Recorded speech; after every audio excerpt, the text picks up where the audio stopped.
আসসালামু আলাইকুম। আমি ভাইরাল রাজীব শাহকে পুরান ঢাকা খুঁজেছি, ঢাকার বিভিন্ন জায়গায় খুঁজেছি কিন্তু তাকে পাই নাই। আমি এখানে দেখলাম যে ভাইরাল রাজীব শাহ বসে আছে, এটা হলো সাভার স্মৃতিসৌধে। ওনার সাথে কথা বলবো। আসসালামু আলাইকুম। ওয়ালাইকুম আসসালাম ও রহমতুল্লাহি বরকাত। আপনি কেমন আছেন? আলহামদুলিল্লাহ ভালো আছি, কিন্তু ভাই আমি আপনাকে পুরো ঢাকা শহরে খুঁজে বেড়াইছি কিন্তু কোথাও পাই নাই। এখন দেখতেছি সাভার স্মৃতিসৌধে বসে আছেন, এখানে কেন? এখানে আইছি আমি সকাল 10টা পর্যন্ত এনে আইছি, স্মৃতিসৌধে আইছি গোলাপ ফুল দেওয়ার জন্য। লাল গোলাপ ফুল দিয়েছি। আমার যে জাতির সঙ্গে স্মৃতিসৌধ, বাংলাদেশে আমার যে তাজমহল যাকে বলা হয় আমার মাথার তাজ, ওই তাজে আমি সম্মান ইজ্জত মর্যাদা দিতে আইছি। আপনার মসজিদটা কোথায় এখন? মসজিদটা তো শুনলাম ভেঙে দিছে। মসজিদ ওটা নিয়ে বিদ্যুৎ কি জানেন, ওই জমিন তো আমার বাপদাদার জমিন না, ওটা সরকার আপনার বিডব্লিউ আন্ডারে আছে।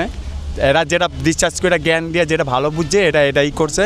ওটা নিয়ে আমার ব্যথা নাই, ওটা আপত্তি নেই, ওটা নিয়ে আমি কোনো কথা বলতে চাচ্ছি না। কেউ যদি আপনাকে মসজিদের জন্য জায়গা দেয়, আপনি কি মসজিদ করবেন?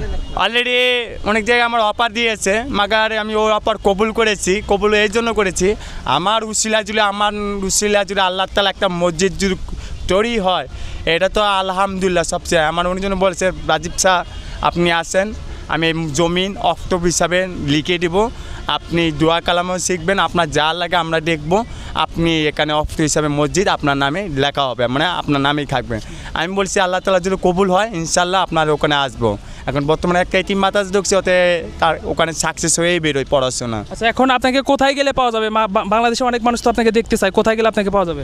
এখন বর্তমানে আমি যে এতিমের মাদ্রাসায় যখন আমি কারো ঠিকানা দিতে চাচ্ছি না, এর জন্য পড়াপান যে পড়াশোনা ডিস্টার্ব হবে, আর ওখানে যে হুজুর এই আমাকে নিয়ে অনেক আতঙ্ক।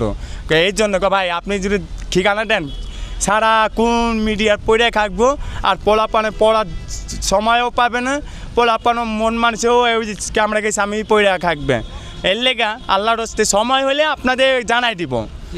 এখন যেরকম সাভার স্মৃতিসৌধে ঘুরতে আসছেন, এরপরে মাঝে মাঝে কি ঘুরতে আসার ইচ্ছা আছে? সপ্তাহে শনিবার এক জায়গায় আমি ঠিকানা দিয়ে দিব, যেটা আমি সরাসরি লাইভের মাধ্যমে লাইভের মাধ্যমে আমি বলে দিব অমুক জায়গায় আসবো। আপনার যারা যারা ভিডিও নিতে চান, ভিডিও সরাসরি নিতে চান, আমি ইনশাল্লাহ দেখা করবো। কোন পেজের মাধ্যমে? এটা কার মাধ্যমে কোন পেজের মাধ্যমে আমরা জানতে পারবো? এই পেজের নাম আমি ভুলে গেছি, মাগার আপনার ওনার নাম কি জানেন?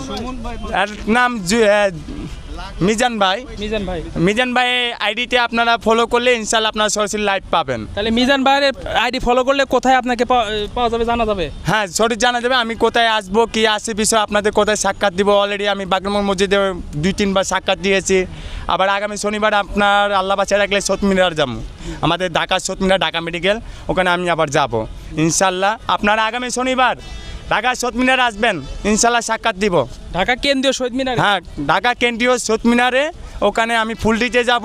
আপনারাও সবাই ওখানে আসবেন, ওখানে ইনশাল্লাহ আপনাকেও সাক্ষাৎ দিব। ঠিক আছে।